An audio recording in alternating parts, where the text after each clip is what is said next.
너희 속에 소금을 두고, 이런 제목으로 하나님의 말씀을 전하겠습니다. 이 땅에 오신 하나님의 아들 예수 그리스도를 지척에서 수행하면서 수많은 기적과 이적의 현장에서 증인으로 그 모든 것을 보고 들은 제자들임에도 불구하고 유대주의에 깊이 물들어 있는 그들의 사고와 가치관은 좀처럼 변화되지 않고 있는 이런 모습을 보면서 여러분은 어떤 생각이 드십니까? 참된 복음과 진리로 성령을 통해서 진정한 영혼의 변화가 일어나지 않게 되면 우리의 신앙은 결코 옛사람의 사고와 정신과 그 죄성을 가진 습관의 지배에서 쉬 벗어나지 못하게 된다는 것을 우리는 분명히 깨달아야 합니다. 성경이 말씀하는 참된 신앙과 완전히 괴리되어 버린 기형적인 신앙의 모습들을 우리는 이 시대의 보편적인 교회 안에서 어렵지 않게 찾아볼 수 있습니다. 성경과 교리와 역사적인 개혁교회가 우리에게 남겨진 건전한 전통과 단절되어 버린 또 다른 형태의 변질되어 버린 신앙은 우리가 경계하지 않으면 안 되는 그릇된 믿음이다라는 사실을 우리는 분명히 기억해야 합니다. 지극히 세속적이고 인간 중심의 사고를 가지고 진리에서 벗어난 거짓된 사상에 경도되어 있으면 그러면서도 자신이 거듭난 신자라 성도라 여기는 사람들이 안타깝게도 이 시대에는 적지 않다는 사실을 우리는 정확히 볼 수 있어야 합니다.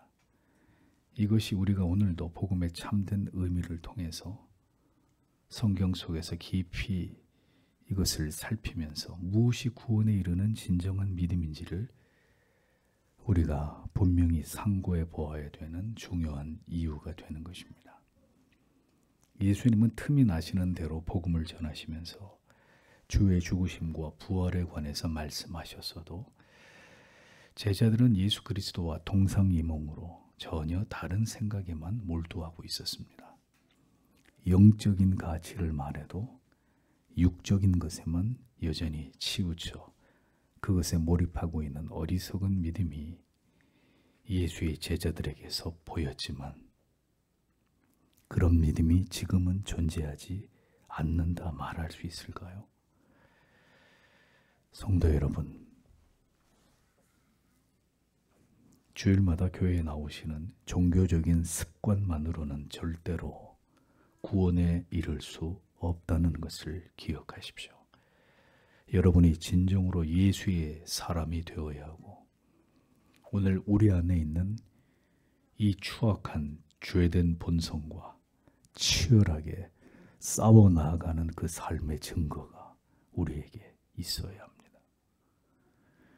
성령의 도우심으로 내 자신만을 사랑하려고 하는 그 저주받은 마음을 부단히 거부하면서 오늘도 우리가 지고 가야 될 십자가를 기쁘고 감사한 마음으로 감당하며 나아가는 자라야 그가 진정한 하나님의 자녀라 말할 수 있습니다. 제자들을 향한 주님의 가르치심과 교훈은 점점 더 그 강도가 높아지고 있었음을 오늘의 본문은 우리들에게 보여주고 있습니다. 자기들끼리 서로 으뜸이 되고자 하는 상황에서 또 다른 경쟁자들이 나타나게 되자 이번에는 제자들 가운데 요한이 문제를 삼아 이것을 예수님께 질문하고 있는 이런 내용이 본문에 기록이 되어 있습니다. 38절에 요한이 그에게 말했다. 선생님이여, 우리가 당신의 이름으로 귀신들을 쫓아내는 어떤 사람을 보았습니다. 그리고 그가 우리를 따르지 않고 있었기 때문에 우리가 그를 막고 있었습니다. 이렇게 기록이 되어 있습니다. 자, 이 한심하기 이를 데 없는 제자들의 모습을 보십시오. 자기들처럼 예수님을 모시고 있는 제자들도 아닌 자들이 예수의 이름으로 귀신을 내쫓고 있는 것을 보고 질투에 눈이 먼 나머지 그들을 자신들이 제지했다고 예수님께 자랑스럽게 고하고 있었습니다. 요한을 비롯한 제자들은 자신을 따르지 않는 자들은 합법한 예수의 제자가 아니었기 때문에 따라서 주님의 이름으로 귀신을 내쫓는 행위를 해서는 안 된다고 생각하고 있었던 것입니다. 그들을 제지한 이유는 우리를 따르지 아니함으로 바로 그것이었습니다. 우리가 아니면 아무것도 해서는 안 되고 그 모든 것을 인정할 수 없다는 옹졸함에 그들은 갇혀 있었던 것입니다. 우리가 아니면 모두 배척하고 인정하지 않는 이 우리라는 단어는 때에 따라서는 매우 집단 이기적이고 권위적이고 배타적인 냄새가 물씬 풍기는 단어가 아닐 수 없습니다. 귀신을 쫓을 수 있는 능력은 예수의 제자들에게만 허락되어진 것이 아니었습니다. 당시 예수를 진실하게 믿고 능력을 향하며 복음을 위한 사역을 하고 있었던 또 다른 소수의 무리들이 분명히 성경에는 기록이 되어 있습니다. 누가복음 10장에 보면 예수께서는 12제자 외에도 따로 70명의 제자들을 세워서 이들도 둘씩 짝을 지어서 각처로 보내시는 장면이 나오는데 그들에게도 예수께서는 동일하게 귀신을 쫓을 수 있는 능력을 주셔서 복음을 전하게 하신 것을 볼 수 있습니다. 그런데 12제자들의 문제는 그들은 우리와 함께한 자들이 아니었기에 그들이 주의 이름으로 하는 행위는 절대로 용납할 수 없다는 것이 그들의 주장이었습니다. 자신들은 예수께서 베드로와 야고보와 요한을 데리고 산에 계실 때 귀신을 내어쫓는 일에 실패를 했는데 자신들과 함께 하지도 않은 자들이 감히 예수의 이름으로 귀신을 내쫓고 있는 모습에 대해서 그들은 이것을 용납할 수 없었던 것입니다. 제자들은 자신들도 모르는 사이에 특권 의식에 사로잡혀 있었습니다. 그들이 염려하고 있었던 것이 자기들이 보기에 사이비처럼 보이는 귀신 쫓는 자들, 그들 때문이었을까요? 진정으로 그들이 주님과 무관한 주의 이름을 팔아서 이익을 챙기려고 하는 악한 자들이었다고 그렇게 여겼기 때문에 그들의 행위를 예수의 제자들이 금한 것일까요? 그런 차원이 아니었습니다. 그들은 자신들과 함께 주님을 쫓는, 즉 공인된 예수의 제자들도 아니면서 자기들도 실패한 일을 보란듯이 행하고 있는 것에 대해서 이것이 못마땅했고 그래서 시기하고 질투를 하고 있었던 것입니다. 이러한 모습은 메시아의 왕국에서 높은 자리를 차지해야 될 오직 자기들만 이러한 능력을 행해야 하고 그 외에는 누구도 흉내도 내서는 안 된다는 이 어리석은 아집 속에 예수의 제자들이 모두 사로잡혀 있었다는 것을 보여주는 것입니다. 우리는 이 신앙과 열심이라는 이름 속에 숨어 있을 수 있는 그릇된 아집과 독선, 배타주의를 경계해야 합니다. 우리만 옳고 다른 사람은 다 틀렸다고 여기는 옹졸함, 내가 가장 올바르고 다른 사람은 다 무지하고 어리석은 자들이라고 여기는 오만함은 절대로 주님이 원하시는 신앙의 모습과는 거리가 먼 것입니다. 이것은 또 다른 교만이고 독선이고 그릇된 믿음에 지나지 않은 것입니다. 우리는 우리와 함께 바른 진리와 복음을 선포하며 개혁파 정통주의의 바른 신앙을 추구하는 모든 교회들을 다 우리의 형제로 여겨야 합니다. 심지어 아직은 이 같은 올바른 전통과 교리와 신학 사상에 대한 이해가 부족한 일반적인 교회라 할지라도 우리는 그들을 멸시하거나 외면해서는 안 되고 참 진리의 복음을 그들에게 전하면서 무엇이 올바른 신앙인지를 그리스도의 사랑을 가지고 인내하면서 이것을 설명하고 설득할 수 있어야 합니다. 우리의 목표는 이 땅의 교회들이 다시 성경과 참된 교리의 전통을 따라서 하나님을 신앙하고 인간이 아닌 하나님을 지극히 높이시는 예배를 드리며 올바르게 성례를 시행하고 철저하게 권징을 행하게 되는 것입니다. 그렇게 더 많은 교회들이 다시 성경으로 돌아가서 복음에 합당한 믿음으로 나아가기를 기도하면서 그 일을 위해서 우리 자신부터 더욱 개혁되어서 더 온전한 교회가 되기를 힘써야 되는 것이죠. 이 길을 함께 가는 모든 교회들을 응원하고 더 바르게 개혁되며 이 진리운동이 어떤 어려움 속에서도 잘 진행되어 나아가도록 기도하는 우리들이 되어야 한다는 것입니다. 함께 진리를 위해 참 복음을 위해 수고하고 애쓰는 모든 교회와 지체들을 소중히 여겨야 합니다. 간혹 진리에 대한 매우 수구적이고 배타적인 그릇된 빗나간 고집을 가진 자들이 자기들이 주장하는 바 엄밀성만을 강조하면서 교회와 성도와 목회자들을 섣불리 판단하는 이런 오만한 언행들을 일삼다가 교회에 무리를 일으키고 떠나는 이런 경우들을 우리는 종종 보지 않았습니까? 참으로 개탄스러운 모습이 아닐 수 없는 것입니다.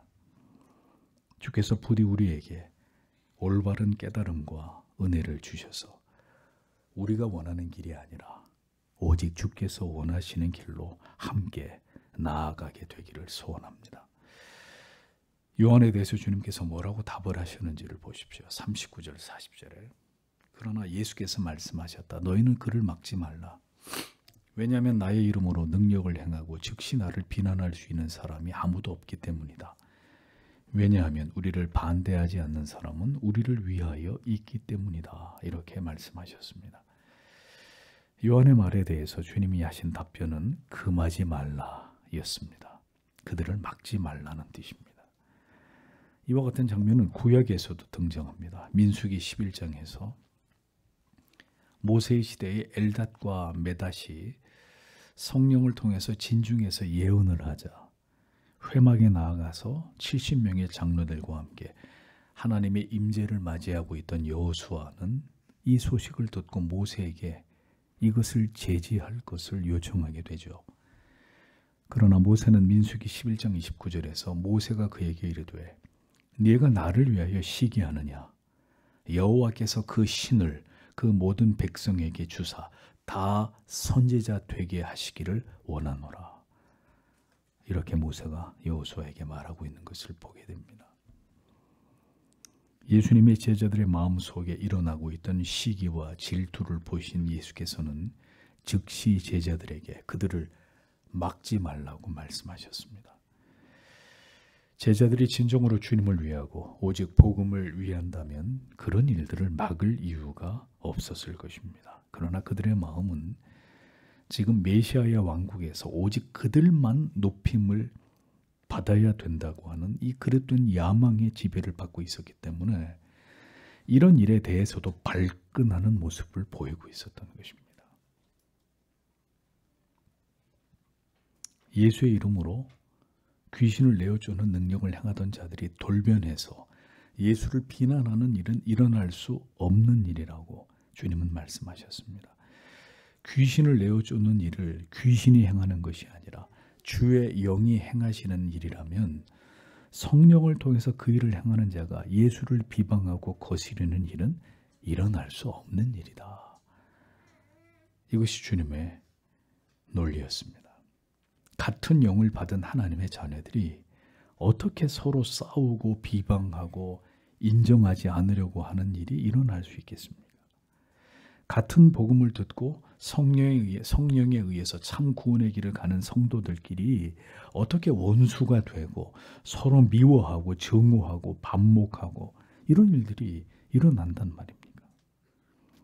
그런 일이 교회 안에서 일어난다면 둘 중에 어느 한쪽이 성령의 사람이 아니든지 아니면 둘 다 성령의 사람들이 거듭난 사람들이 아니기 때문에 그런 일이 일어나는 것이겠죠. 우리는 우리의 죄성으로 성령이 하시는 일을 거스르는 자들이 되지 않기 위해 깨어 있어야 합니다.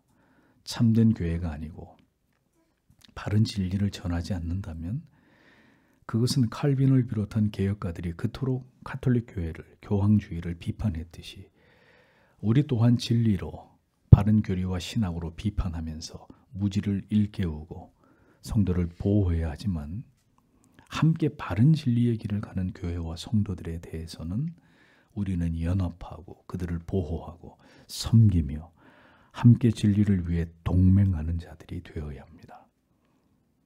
예수의 제자들은 아직도 구원과 참 믿음에 있어서 거듭난 자의 그것이 전혀 보이지 않고 있었습니다. 모든 것을 여전히 사람의 생각과 판단에만 의존하고 있었던 것이죠. 그들은 그렇게 무지몽매했고 주님의 제자라고 하면서도 주님의 뜻을 전혀 이해하지 못하고 있었습니다.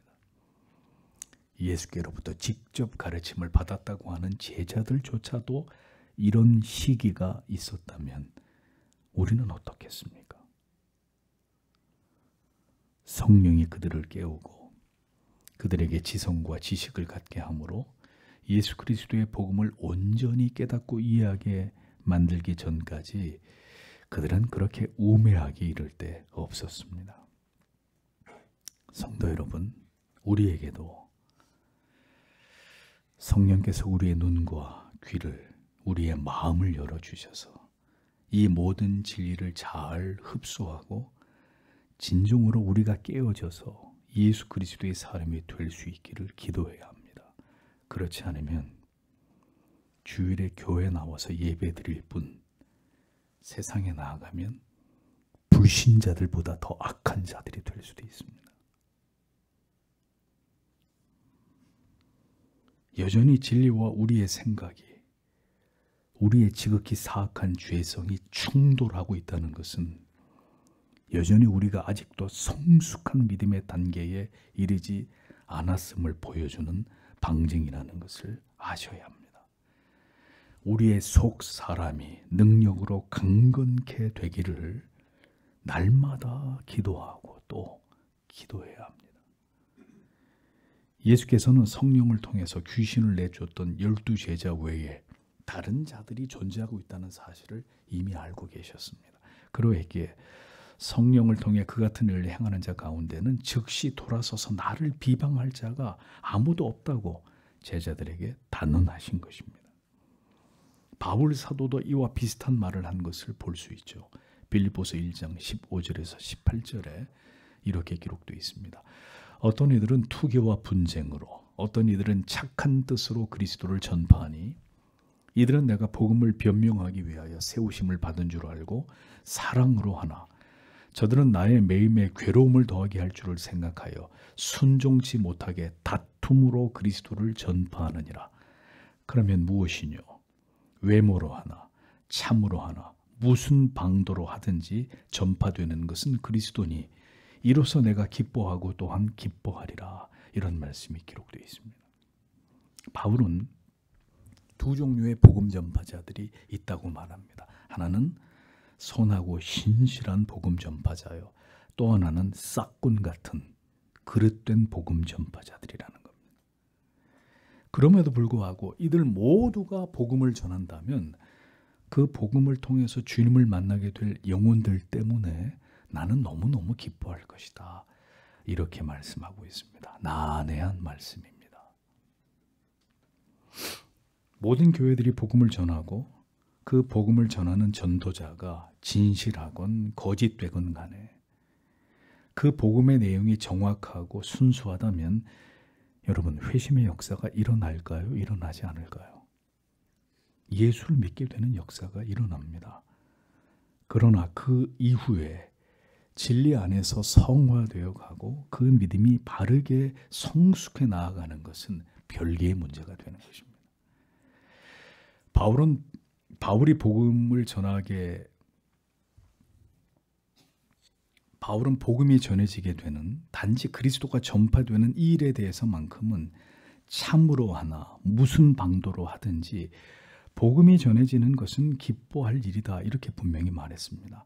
전도와 선교와 복음의 확장 차원에서 바울은 이 부분을 좀 더 넓게 허용을 하고 적용을 하고 있었던 거죠. 그가 신실한 복음 사역자나 혹은 매일 다투며 자기 이익을 위해서 복음을 전하는 싹군 같은 복음 전파자나 열심히 복음이 전해져서 예수 그리스도의 복음이 더 많은 영혼들에게 전해진다면 기쁜 일이다. 넓게 이 부분을 허용하고 있었단 말이죠. 그러나 그 시대는 성경이 완성된 시대가 아니었기 때문에 바울의 이러한 표현은 더 정확한 의미로 오늘 우리에게 재해석되어야 되는 거죠. 그러니까 지금처럼 성경이 완성되었고 성경을 토대로 더 깊이 있는 교리들을 통해서 선명한 지식들이 세워진 시대에는 예수를 믿고 난 이후에 그 믿음이 올바로 성장해 나가기 위해서는 반드시 참된 진리와 교리를 통해서 하나님을 알아가야 하는 일이 구원과 성화에 있어서 매우 중요하다는 것을 우리는 올바로 이해할 필요가 있는 것입니다. 그러니까 올바르고 건강한 진리가 선포되는 참된 교회를 통해서 진리를 배우고 신앙의 지도를 받는 일은 매우 중요한 일이 아닐 수 없다는 것이죠. 단지 복음이 더 많은 자들에게 전해져야만 했던 성경이 완성되지 않았던 초대교회 시대와 이미 성경이 완성되고 정교한 교리들이 만들어져서 이것을 통해 신앙의 총체적인 지식을 배우고 알아야 될 이 시대의 신앙의 내용은 절대로 동일하지 않단 말입니다. 복음이 전해지는 것만으로 기뻐할 수 있었던 시대가 아니라 지금은 이 기록되어진 진리와 위대한 신앙의 유산으로서 우리가 물려받은 교리들을 정확히 알아서 이것을 분별하고 참 믿음의 길과 신앙을 지키기 위해서 깨어있지 않으면 안 되는 때가 바로 지금이란 말입니다. 그러므로 어떤 방도로든지 복음이 전파되기만 하면 되는 시대가 아니라 지금은 이미 완성된 계시의 그 의미를 정확히 알아서 그 진리가 우리에게 가리키는 그 바른 신앙의 길로 힘써 나아가야 되는 때라는 사실을 우리는 올바로 이해할 필요가 있는 것입니다. 교회 안에 있는 회중들은 그 믿음의 유무와 그 믿음의 정도가 모두 다르게 이루어져 있습니다.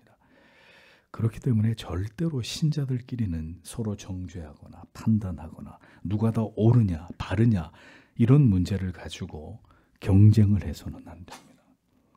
모든 것은 하나님께서 이끌어 가실 것이라는 것을 믿고 모두 같은 복음 안에서 함께 교리를 배우고 하나님을 알아가기 위해서 노력하는 교회와 성도들이 되어야 합니다.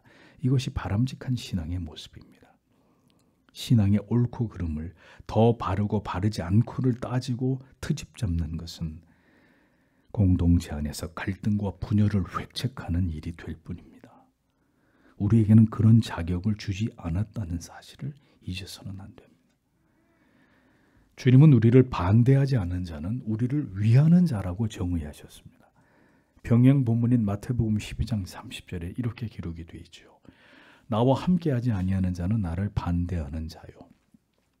나와 함께 모으지 않으냐는 자는 해치는 자니라. 마태복음에서는 부정적인 의미로 이 부분이 기록이 되어 있습니다. 각각 설명하는 방식은 다르지만 중요한 것은 함께하는 자와 반대하는 자가 분명하게 나누어지는데 그 기준은 예수 그리스도의 복음이다라는 사실을 강조하고 있습니다. 그러니까 복음을 변질시키고 교리의 가르침을 멸시하면서 신본주의의 신학과 사상을 거부하는 자는 그리스도를 위하는 자가 아닙니다. 성경이 분명히 금하여 죄라고 한 것을 용납하거나 악한 세력들을 그리스도인들이 교회가 용인하는 것은 그런 자들과 우리는 함께 갈 수 없는 것입니다. 그들은 참 진리를 복음을 반대하는 자들이기 때문입니다. 그러나 우리와 함께 올바른 진리의 가치를 지키면서 바른 신학과 교리를 교회의 참된 전통을 지키면서 신본주의의 신앙을 가지고 함께 믿음의 길을 걸어가는 자들은 우리의 적이 아닙니다. 마지막 때에는 누가 참 진리의 편에 서 있고 누가 결코 함께할 수 없는 악의 편에 서 있는 자들인지가 더 분명하게 드러나게 됩니다. 알곡과 쭉정이가 더욱 확연하게 그 정체를 드러낼 것입니다. 악은 그 모양이라도 버리고 진리를 지키고자 하는 모든 자들과 함께 더 긴밀하게 협력하고 연합해야 되는 때가 점점 더 다가오고 있습니다.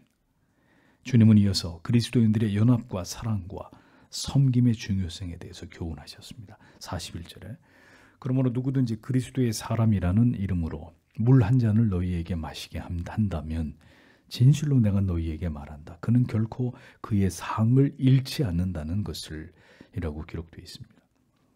그리스도에게 속한 자라 하여 이렇게 번역된 원문의 의미는 그리스도의 사람이라는 이름으로라는 뜻입니다. 그러므로 그리스도인으로서 예수를 믿는 성도로서 물 한 그릇이라도 예수님의 제자들에게 대접을 하게 되면 내가 진실로 너희에게 이르노니, 이 구절에서 내가 진실로 너희에게 이르노니 아멘 레고 휘멘이라는 말인데, 이 말의 뜻은 주께서 아멘이라고 보증할 만큼 확실하게 그에게 보상이 주어지게 된다라는 의미입니다. 예수 때문에 우리가 주께로부터 구원의 이 놀라운 은혜와 사랑을 입게 되었다는 이유로 우리에게 좋은 것으로 예수님의 제자들을 대접하면 좋겠지만 물 한 그릇밖에 없단 말이에요. 괜찮다는 거예요. 물 한 그릇만이라도 지체들에게, 진리를 전하는 복음 전파자들에게 대접을 하게 되면 이런 어린아이 한 사람을 영접한 것과 마찬가지로 주님을 영접한 가치가 되는 것과 동일하게 이 같은 아름다운 사랑과 섬김과 봉사에 대해서 하나님이 반드시 그에게 갚아주겠다라고 말씀하고 있는 것입니다. 상을 잃지 않게 된다고 말씀하셨는데 여기서 상이 뭘 의미하는지는 구체적으로 알 수 없습니다. 다만 현세 기복적인 물질적인 것이라기보다는 그에게 신령한 은혜를, 더 그리스도를 닮아가게 되는 풍성한 영적인 복이 임할 것에 대한 약속이라고 볼 수 있을 것입니다. 이 세상에서든 천국에서든 그저 높은 자리만을 차지하기를 갈망하는 제자들에게 주님은 이렇게 섬김과 사랑과 관용을 가르치고 계셨습니다. 그들이 얼마나 진리와 동떨어진 생각을 하고 있는지를 부디 깨닫기를 원하는 마음으로 이러한 교훈을 제자들에게 전하고 계셨던 것입니다. 아직 사도로서의 사명도 이해하지 못한 자들이 그저 그들이 받을 상을, 특권만을 원하고 있는 이런 모습을 보십시오. 우리도 믿음이 깊지 않을 때, 진리에 대한 이해가 깊지 않았을 때, 복음의 의미를 온전히 이해하지 못했을 때 제자들과 별반 다르지 않았습니다. 자, 높아지기만을 바라고 사람들이 나를 알아주기만을 바라고 현세적인 보상, 성공, 출세, 부요함의 축복만을 갈구했고 그게 다 예수를 잘 믿으면 내게 주어지는 결과라고만 생각했단 말입니다. 그러나 주님의 말씀은 참 제자도 그리스도의 삶을 통해 드러나야 될 아름다운 가치는, 우리가 추구해야 될 삶은 이렇게 섬김과 관용에, 그리고 반대를 위한 반대가 아니라 그리스도를 닮은 넓은 마음에 있다는 사실을 주님은 제자들에게 교훈하신 것을 우리에게 보여줍니다. 바울은 빌립보 교회 성도들에게 성도된 자들의 삶과 그 마음의 자세를 다음과 같이 권면했습니다. 빌립보서 2장 1절에서 4절에 그러므로 그리스도 안에 무슨 권면이나 사랑의 무슨 위로나 성령의 무슨 교제나 긍휼이나 자비가 있거든 마음을 같이하여 같은 사랑을 가지고 뜻을 합하며 한 마음을 품어 아무 일에든지 다툼이나 허영으로 하지 말고 오직 겸손한 마음으로 각각 자기보다 남을 낮게 여기고 각각 자기 일을 돌아볼 뿐더러 또한 각각 다른 사람들의 일을 돌아보아 나의 기쁨을 충만케 하라, 이렇게 말씀했습니다.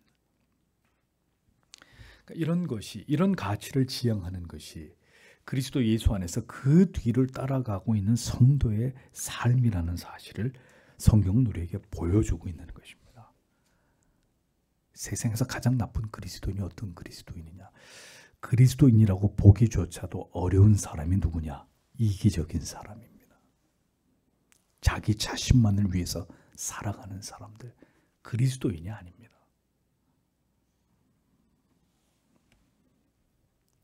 성경은 이렇게 분명하게 신자의 삶이 뭘 지향해야 되느냐를 상세히 말씀하고 있습니다. 그러면 성도 여러분, 우리는 이러한 진리 앞에서 나의 삶을 비추어 보아야 합니다. 우리는 과연 이러한 삶을 주님 앞에서 성실하게 감당하고 있고, 우리의 마음에는 예수께로부터 받은 이 사랑과 긍휼의 마음이 우리의 삶에서 결실되고 있는지를 확인해 보아야 합니다. 그리고 진심으로 주께서 원하시는 그리스도인의 삶을 감당하고 그것이 나의 삶의 목표가 되기 위해 기도하면서 주의 도우심을 우리는 구해야 한다는 것이죠.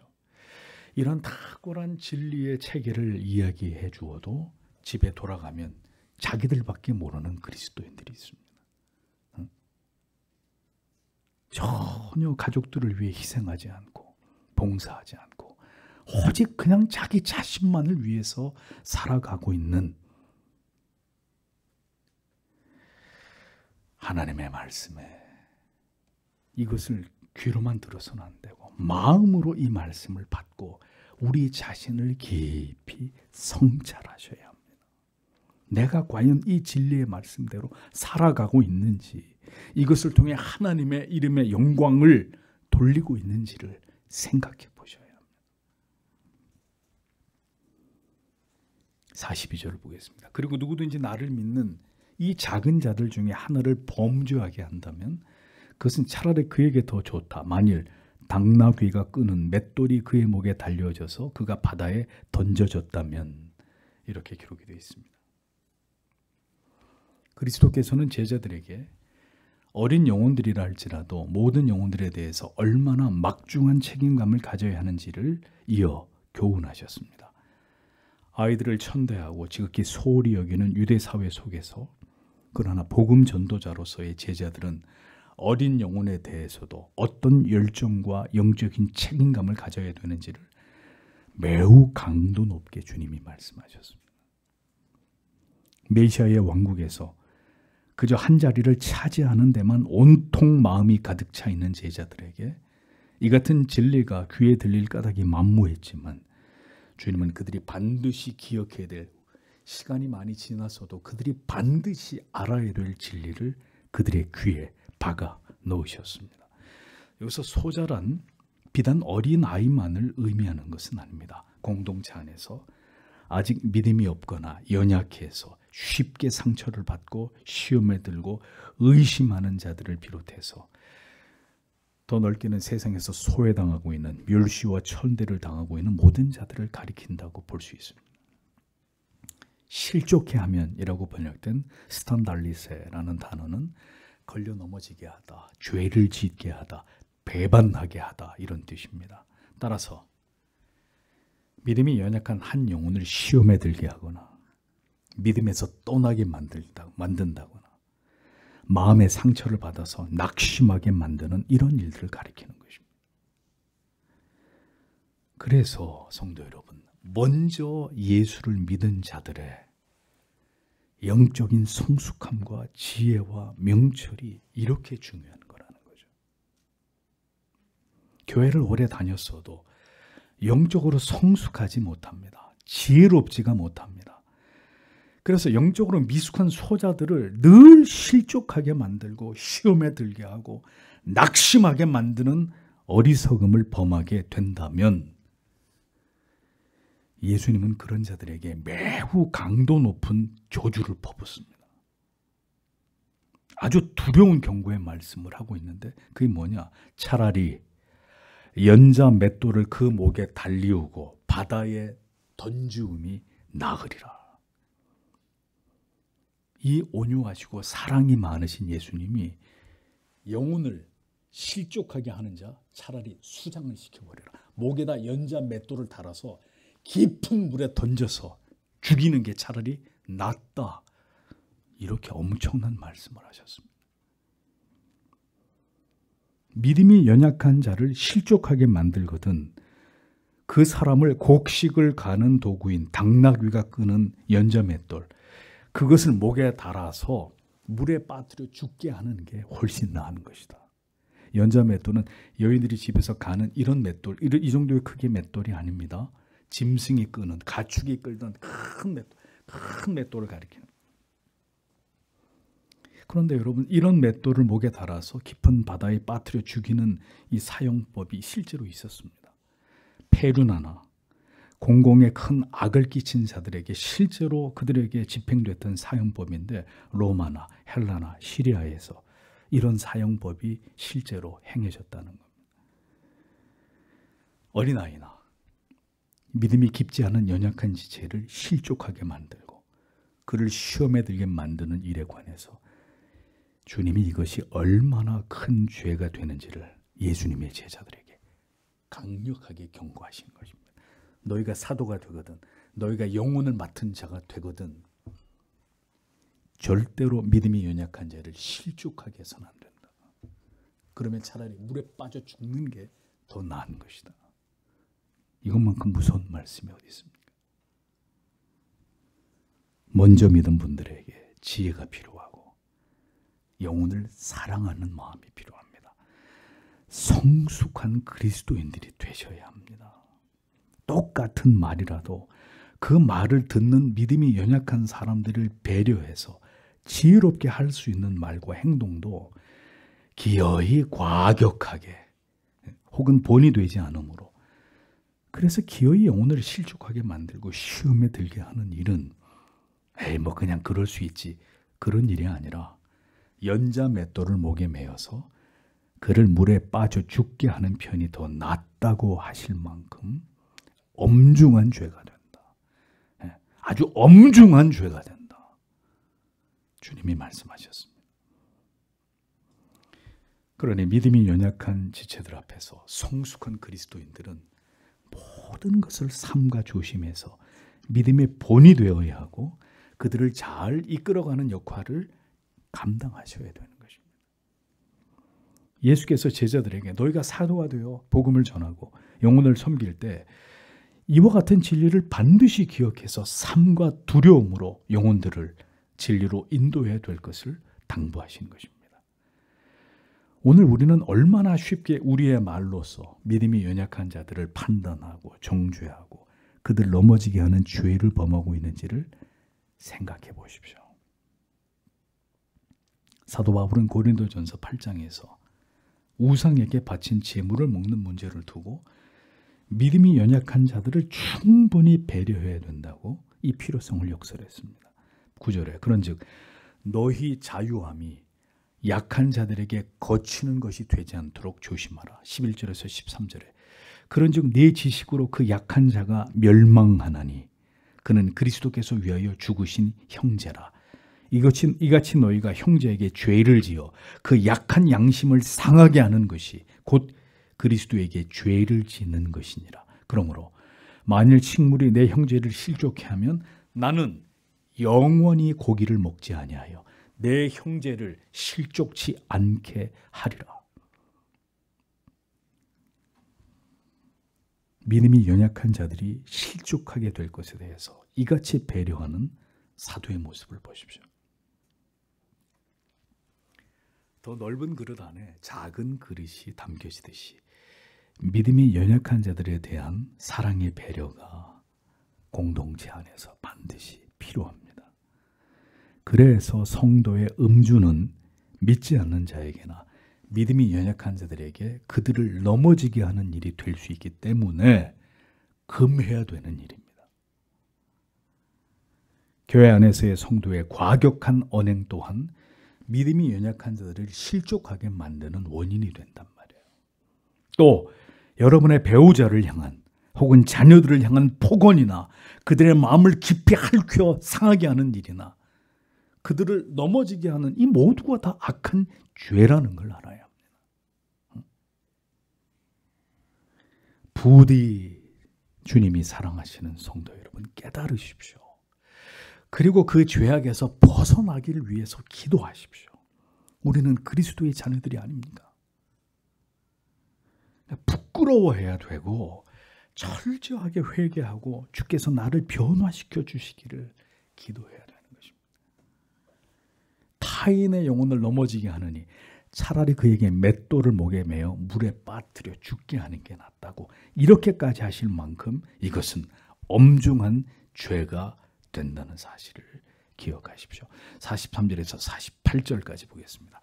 그리고 만일 너의 손이 너를 범죄하게 하면 너는 그것을 잘라버리라. 내가 불구자로 그 생명에 들어가는 것이 좋다. 내가 두 손들을 가지고 지옥으로 꺼지지 않는 불 속으로 이르는 것보다 그리고 만일 너의 발이 너를 범죄케 한다면 너는 그것을 잘라버리라. 내가 절뚝발이로 그 생명에 들어가는 것이 좋다. 내가 두 발을 가지고 지옥으로 던져지는 것보다 만일 너의 눈이 너를 범죄케 하면 너는 그것을 뽑아버리라. 네가 외눈으로 하나님의 나라에 들어가는 것이 좋다. 내가 두 눈들을 가지고 지옥으로 던져지는 것보다 거기에는 그것들의 벌레가 죽지 않는다. 그리고 불이 꺼지지 않는다. 이렇게 기록이 되어 있습니다. 44절과 46절 각각 없음으로 개역 한글 성경에는 없음으로 되어 있습니다. 그러나 일부 사본에는 그리고 흠정역에서는 이 부분이 거기에는 그들의 벌레도 죽지 아니하고 불도 꺼지지 아니하느니라 라고 각각 기록이 되어 있어서 48절의 내용처럼 후렴구처럼 이렇게 반복되고 있는 것을 보여줍니다. 따라서 이 구절들은 모두 지옥을 매우 강조하면서 반복적으로 이것을 묘사하고 있다는 것을 알 수 있습니다. 이제 우리는 주께서 제자들에게 하신 교훈 가운데 가장 강력한 죄에 대한 경고의 말씀을 듣게 됩니다. 이 진리가 우리의 마음에 깊이 자리 잡게 되고 우리의 신앙과 삶을 근본적으로 변화시키는 능력이 되기를 소망합니다. 주님께서는 먼저 손과 발, 우리의 눈, 우리의 신체 가운데 가장 중요한 부위들을 들어서 설명하셨습니다. 이것은 손과 발과 눈이 인간의 모든 탐욕적인 충동을 만들어내고 그 충동적인 죄를 실행하게 만드는 그 죄를 실행하는 기관이 되기 때문입니다. 우리의 신체는 언제나 죄와 죄의 유혹과 밀접해 있고 언제나 쉽게 죄를 향해 달려가는 특징을 가지고 있습니다. 그만큼 우리는 육적이고 육체와 더 친밀하고 더 가까운 존재라는 것을 의미하는 것입니다.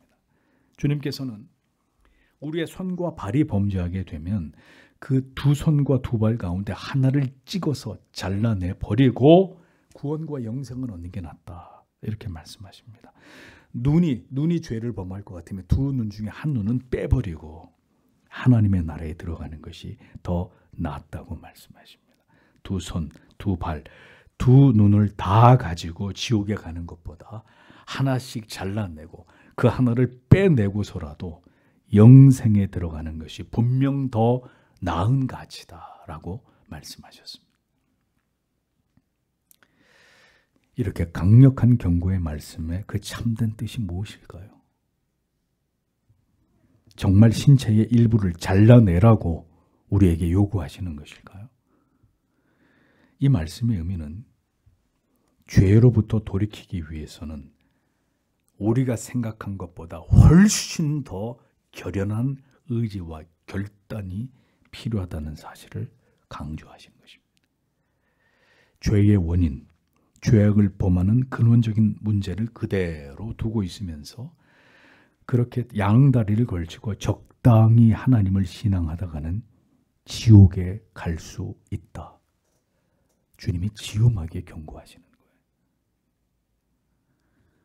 죄악이 반복적으로 저질러지는 이 근원적인 문제를 그대로 두고 이에 관해서 진실한 회개와 그리고 죄로부터의 돌이킴이 없는 신앙이라면 그런 믿음은 절대로 구원과 영생 안으로 들어갈 수 없다는 것을 제자들에게 강조하시는 것입니다.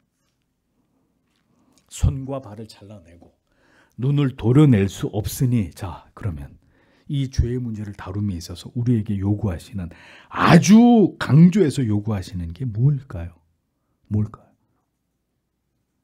철저한 회개. 회개를 통한 그 죄악으로부터의 완전한 분리와 돌이킴을 주님은 강조하신 것입니다. 반복되고 있는 고의적인 죄, 계속해서 계명을 어기고 있어요. 계속. 우리가 연약함 가운데 때때로 매일이 아니라 정말 우리의 연약함 가운데 우리가 때때로 무너지는 이런 죄와 매일매일 고의적으로, 아주 고의적으로 이 죄라는 걸 분명히 알면서도 이게 하나님의 계명을 어기는 거라는 걸 알면서도 계속 그 죄를 범하고 있는 것은 같은 종류의 죄가 아니란 말입니다. 죄라는 것을 분명히 알고 있으면서도 이 양심에 칼로 찌르는 것 같은 가책이 계속 되는데도 그 죄에서 돌이키지 않고 벗어나지 않고 그 죄의 낙을 즐기고 있는 사람은 그리스도의 사람일 수 없습니다. 근본적인 회개와 돌이킴이 없다면 그는 반드시 지옥에 떨어지게 된다는 거예요. 구원과 영생은 참된 회개를 통해서 그 죄에서부터 돌이킨 자들에게 허락되는 것입니다. 회개하지 않는 자, 거듭났다고 하면서도 악한 죄를 계속 반복하고 있고 이에 대해서 하나님 앞에 진정한 회개가 없는 사람, 예수께서 말씀하셨습니다. 하나님의 나라에 들어갈 수 없다. 지옥, 게헨나, 히브리어로 게힌놈, 즉 흰놈의 골짜기라는 말에서 유래된 말입니다. 이 골짜기는 예루살렘 남쪽에 위치한 깊은 골짜기로 이곳에는 사람의 배설물들을 버리고 쓰레기를 버리고 제사를 드리고 남은 짐승들의 사체를 불태우는 곳이었습니다. 때문에 이곳에는 벌레와 구더기가 항상 그 계곡에 많았고 항상 늘 불이 타고 있는 장소였습니다. 유대인들은 이곳을 탄식의 골짜기, 저주받은 골짜기라고 생각하면서 이곳을 떠올릴 때마다 이 하나님의 최후의 심판을 생각했습니다. 지옥을 상징하는 곳으로 그 흰놈의 골짜기를 늘 상징적으로 이 유대인들은 이해를 했단 말입니다. 게헨나. 지옥에서는 구더기도 죽지 않고 불도 꺼지지 않는다. 그 골짜기에는 계속 구더기가 버글거리고 불이 타고 있지만 예수님이 말씀하시기를 너희가 믿지 아니하는 자들이 거하게 될 그 지옥은 구더기도 죽지 않고 불도 영원히 꺼지지 않는다. 천국에서의 삶이 영원하다면 이 끔찍한 지옥의 고통도 영원할 것이다. 주님이 그것을 의미하신 것입니다. 회개하지 않고 예수를 믿지 않는 불신의 죄로부터 돌이키지 않는 자들은 반드시 이 영원한 지옥에 던져져서 끝없는 고통을 당하게 된다고 주님이 엄히 말씀하셨습니다. 이 시대 목회자들은 지옥에 대한 설교를 잘 하지 않습니다. 촌스러워 보이고 구태의연하고 지금 때가 어느 때인데 천국 지옥 이런 얘기를 교회에서 합니까? 이렇게 생각하시는 분들도 덜어 있을 겁니다. 그런데 성경에 지옥에 대해서 가장 많이 말씀하신 분이 누구죠? 예수 그리스도이십니다. 죄를 절대로 가볍게 여겨서는 안 되고 회개의 화급성과 그 진실성에 대해서 주님은 엄중하게 아주 중간이 없습니다. 매우 분명하게 매우 두렵게 이 진리에 대해서 주님은 거듭 말씀하셨습니다. 죄에 대해서 단호해야 될 것을 주님이 그렇게 제자들에게 가르치신 것입니다. 악에 대해서는 그 모양이라도 버리라고 했습니다. 그런데 성도가 죄악을 지지하거나 악의 세력과 동조하는 것, 이게 어떻게 죄가 아닙니까? 이게 어떻게 죄가 되지 않는다고 생각하는 것입니까? 어떤 경우에도 악의 편에 서서 악을 두둔하고 합리화하는 자는 하나님의 자녀가 아닙니다. 그는 절대로 구원에 이를 수 없는 자입니다. 죄를 지은 손과 발을 찍어버리듯이 우리 몸에서 끊어내 버리듯이 죄와 관련 있는 모든 것에 대해서 성도는 결연하게 그것을 금해야 합니다. 영혼을 죄악에 빠지게 하는 일은 그 일이 어떤 일이든 신자는 반드시 그로부터 돌아서야 합니다. 악을 행하고 돌이켜 회개하지 않는 자가 신자이고 그런 자들이 천국에 갈 것 같으면 유사일에 이 땅에 태어난 사람들 가운데 천국에 가지 못한 사람은 단 한 명도 없을 것입니다. 하나님과 영적으로 올바른 경건한 관계를 유지하는 일에 방해가 되는 일이라면 성도 여러분, 그것이 어떤 일이든 과감하게 그것으로부터 결별하고 분리되십시오. 구원받은 자는 주님이 우리의 생명을 취하실 때까지 반드시 죄와 더불어 싸워야 합니다. 그것도 아주 치열하게 피 흘리기까지 싸워야 합니다. 죄와 싸워야 죄의 요소를 제거해야 구원받는 게 아니라 구원받았기 때문에 죄와 더불어 피 흘리기까지 싸우는 것입니다. 그 자가 성도입니다. 그러므로 경건에 더욱 힘쓰십시오. 우리는 죄를 이길 수 없습니다. 다만 하나님을 의지하고 거룩한 습관을 배양함으로써 죄를 최대한 멀리하는 길밖에 없습니다. 마음에서 비롯된 모든 악을 퇴치하고 그것이 우리의 행위로 이어지지 않도록 거룩하고 아름다운 것을 사모해야 합니다. 믿지 않는 자들이 아니라 믿는 성도들과 지체들과 더 교제하고 연합하십시오. 삼겹줄은 쉽게 끊어지지 않는 법입니다. 죄악된 행위를 허용하면 마음이 무너지게 되고 양심이 무뎌지게 됩니다. 그러므로 악의 모든 행위까지도 차단하기 위해서 힘쓰십시오. 세상을 멀리하고 더 경건의 훈련에 진력하는 그리스도인들이 되셔야 합니다. 예수를 믿지 않고 구원을 지극히 쉽게 생각하면서 죄를 가볍게 여기다가는 회개의 중요성과 시급성을 잊은 채 그렇게 살다가 어느 날 호련히 주님이 우리의 생명을 취하시게 될 것 같으면 그 사람은 기필코 지옥에 떨어질 수밖에 없게 될 것입니다. 주님이 주신 이 지엄한 경고를 절대로 그리스도인들은 가볍게 여겨서는 안 됩니다. 49절에서 50절에 왜냐하면 모든 사람이 불로 소금 치는 것을 당할 것이기 때문이다. 소금은 좋은 것이다. 그러나 만일 그 소금이 짠맛이 없게 되면 너희가 무엇으로 그것을 맛내겠느냐. 너희는 너희 자신 속에 소금을 가져라. 그리고 너희는 서로 화목하라 라고 말씀했습니다.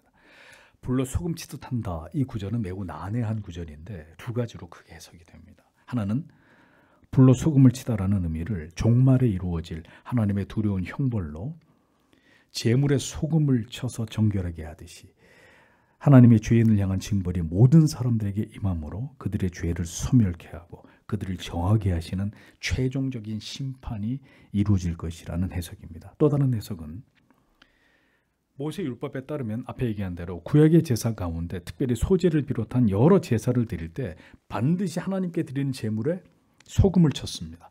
이것은 그 제물을 정결케 하는 규례였습니다.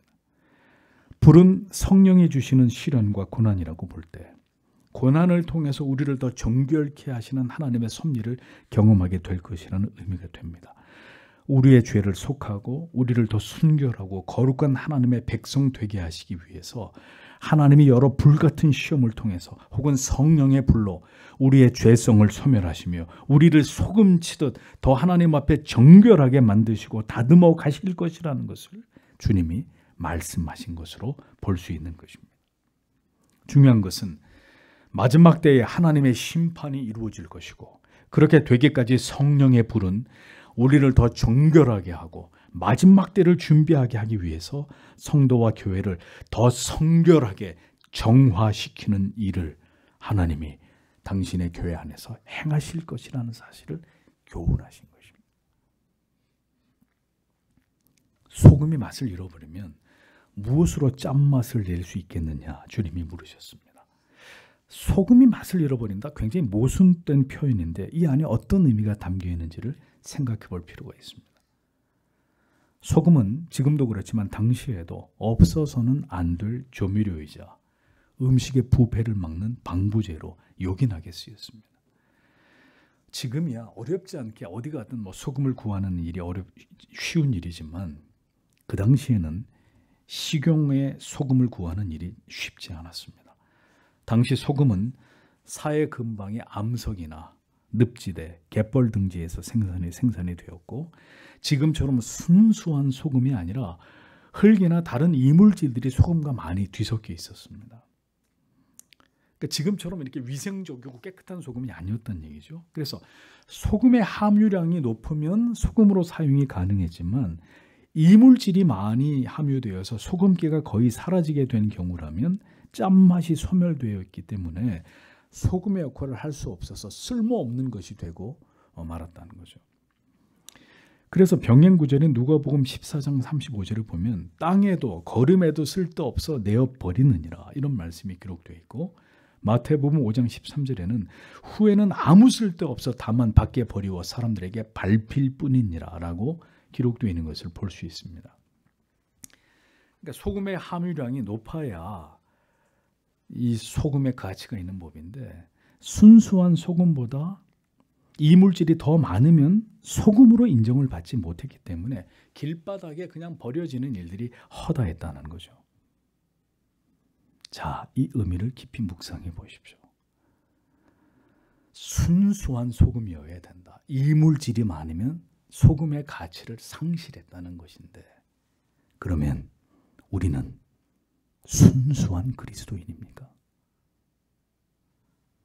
오직 복음으로, 오직 진리로, 오직 예수 그리스도로 충만한 순수한 영혼의 상태를 유지하고 있는 그리스도인이냐? 소금의 함유량이 높은 순수한 소금이냐? 아니면 이물질, 불순물의 함유량이 더 높아서 소금의 맛이 거의 나지 않는, 소금기가 거의 사라져버린, 소금의 가치를 잃어버린 부끄러운 영혼의 상태의 그리스도인들이냐? 만일 그런 상태의 교회이고 우리가 그런 상태의 성도라면 우리는 우리 주변에서 이 세상에서 어떤 거룩한 영향력도 미치지 못하는 맛을 잃어버린 소금처럼 세상에서 외면을 당하고 버림을 당할 수밖에 없다는 사실을 기억해야 합니다. 이 시대의 교회를 보십시오. 사람들이 교회를 필요로 하나요? 기독교라는 종교에 대해서 세상 사람들이 관심을 갖고 있습니까? 이제는 기독교가 사람들의 관심 밖의 영역이 되어버렸습니다. 그리스도인의 삶과 그의 가치관은, 그가 살아가는 모든 삶의 모습과 내용은 세상에 강력한 영향을 미치는 빛과 소금이어야 합니다. 저 사람은 왜 저렇게 살지? 왜 저 사람은 저렇게 누가 보는 사람이 없어도 엄격하게 법을 지키고 정직하고 성실하고 농땡이 뭐 이런 거 찾아볼 수가 없고 뭐 법이 없어도 살 사람처럼 어떻게 저렇게 선하고 인자하고 착하고 그냥 그렇게 교회만 다니면서 대충 살아가는 삶이 아니라 빛과 소금처럼 거룩하고 순결한 삶으로 우리 안에 계시는 그리스도를 드러내는 삶을 살아가야 될 의무가, 사명이 그리스도인들에게 있다는 것입니다. 오늘 우리의 삶은 빛이 되고 소금이 되고 있습니까? 주님은 소금의 기능을 좋은 것이라고 말씀하시면서 소금을 통해서 하나님께 드려지는 제물들이 정결하게 되었듯이 우리는 언제나 소금을 두고, 즉 정결하기를, 경건하기를, 거룩하기를 힘쓰고자 하는 그 영혼의 중심을 가지고 서로 주 안에서 화목하기를 힘써야 된다고 주님은 제자들에게 말씀하셨습니다. 예수 그리스도를 모시고 더 경건하고 더 순결하고 거룩을 지키면서 소금같이 정결한 삶을 살아가기 위해 피차 힘쓰고 서로 화목해야 된다고 주님은 제자들에게 가르치셨습니다. 절대로 서로 높아지기 위해서 싸우고 논쟁하고 자기를 드러내려고 하는 이런 어리석음에 빠지지 말고 함께 그리스도를 가운데 두고 경건에 진력하면서 화목한 그리스도의 제자들이 되어야 할 것을 주님은 그들에게 당부하신 것입니다. 주께서 말씀하신 제자들의 신자들의 정체성은 빛이었고 소금이었습니다. 이는 모두 고결하고 정결하고 찬란한 가치들입니다. 꼭 필요한 존재, 반드시 있어야 할 가치, 이것이 바로 그리스도인들의, 하나님의 자녀들의 정체성입니다. 그리스도의 제자요 사도로서 살아가야 될 예수 그리스도의 제자들이었으나 그들은 아직 복음의 의미를, 예수 그리스도의 죽으심과 부활의 의미를, 그리고 무엇보다 그리스도의 제자된 삶의 가치와 사명을 전혀 이해하지 못하고 있었습니다. 하여 주님은 몇 가지 교훈의 말씀을 쭉 전하시면서 그들에게 당부하시는 것입니다. 복음을 전하는 일에 관용적인 자세를 가져라. 믿음이 연약한 자들의 실족, 그들을 실족하게 하는 이 죄의 엄중함을 너희가 깨달아야 된다.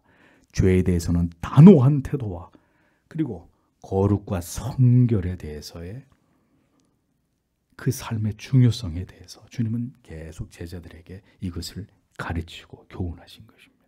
어떤 자세로, 어떤 가치들을 높이면서 어떤 마음가짐으로 이제 사도의 길을 가야 하는지를 그리스도의 제자들에게 주님은 친히 가르치신 것입니다. 부디 우리에게도 이와 같은 진리의 깨달음이 우리 영혼 가운데 깊이 새겨지기를 원합니다. 예수를 믿는다는 게 뭔지, 그리스도의 삶이 이 땅에서 어떤 가치를 나타내는 것인지, 우리 안에 있는 모든 그릇된 생각들과 신앙이 형식과 지식뿐이고 전혀 삶으로 나타나지 않는 이런 관념적인 신앙들이 이제 그만 우리에게서 퇴치되고 복음을 통해서 새롭게 성도의 삶을 이해함으로 진정으로 주님이 말씀하신 그 삶을, 그 가치들을 오늘 내 삶에서, 내 가정 속에서, 주님의 교회 안에서 그것을 따라 주님을 섬기는 하나님의 자녀들이 되기 위해 우리는 이것을 오늘도 하나님 앞에 기도해야 합니다. 복음을 듣고도 이 복음에 합당한 삶을 살아가기 위해 노력하지 않는다면 그는 지금 하나님과 자기 자신을 기만하고 있는 죄를 범하고 있는 사람입니다. 하나님 사랑과 이웃 사랑의 대의를 진리를 통해 깨달아가면서도 여전히 추악한 이기심을 가지고 자기 자신만을 사랑하면서 불화와 갈등과 분열을 일삼고 살아가고 있다면 그가 생각하는 구원과 영생이 과연 진정한 것인지를 의심해 봐야 합니다. 주님께서 사랑하시는 성도 여러분, 너희 속에 소금을 두고 서로 화목하라, 화목하라고 말씀하셨습니다. 신자에게는 그의 영혼을 부패하고 타락하게 하고 사악한 죄를 범하지 않게 하기 위한 소금이 필요합니다. 우리의 타락한 죄성이 내 안에서 활기를 치지 못하도록 오늘도 성령께서 우리의 부패한 죄성을 억제시켜 주시고 이것을 막아 주셔야 합니다. 내 안에, 우리의 가정과 교회 안에 소금이 있어야 합니다. 예수 그리스도를 믿는 그 믿음에서 비롯된 거룩과 순결과 그리고 성별됨이 우리가 있는 모든 곳에서 우리를 지배하게 만들어야 된다는 것이죠. 우리 안에 소금이 있습니까? 우리의 가정에, 부부 사이에, 우리의 자녀들의 심령 가운데 소금이 있는지를 확인해 보십시오. 우리가 누구인지를, 우리의 정체성을 잃지 않게 해주는 이 소금을 우리가 잘 보존하고 있는지를 돌아보셔야 합니다. 그 짠맛이 우리의 영혼을 지켜주고 우리의 신앙을, 우리의 삶을 지키고 붙들어 주어야 합니다. 우리의 삶에서 짠맛이 나야 하고 그 맛을 우리가 알고 있는 사람들이 느껴야 하고 성도의 가정에 소금이 있어 영적인 부패와 사탄이 춤을 추는 일들이 소멸되어야 합니다. 우리의 믿음과 구원이 진실한 것이라면 부디 여러분의 삶에서 그 열매를 보이기를 기도하십시오. 진리를 들으면서도 끊임없이 자기를 속이지 말고 예수 그리스도의 참된 제자가 되기 위해서 나에게 어떤 개혁이 일어나야 되는지를 깊이 생각하시면서 주의 긍휼과 자비를 구하십시오. 지금은 우리 모두가 깨어 있어야 될 마지막 때입니다. 오늘도 교회 왔지만 아무것도 깨닫지 못하고 어떤 은혜도 받지 못하고 있는 그 자리가 가장 어두운 자리고 가장 위험한 자리라는 것을 아셔야 합니다. 부디 주의 손을 붙잡고 그 어둠의 자리에서 벗어나 빛으로 나아오십시오. 주님이 원하시는 참된 제자도를 따라서 주님을 섬길 때 우리에게 약속하신 모든 은혜가 우리에게 임한다는 사실을 믿고 우리를 참된 구원의 길로 이끌어 주시기를, 하나님께서 우리를 그렇게 변화시켜 나아가 주시기를 오늘도 하나님 앞에 다 함께 기도하기를 원합니다. 기도하겠습니다.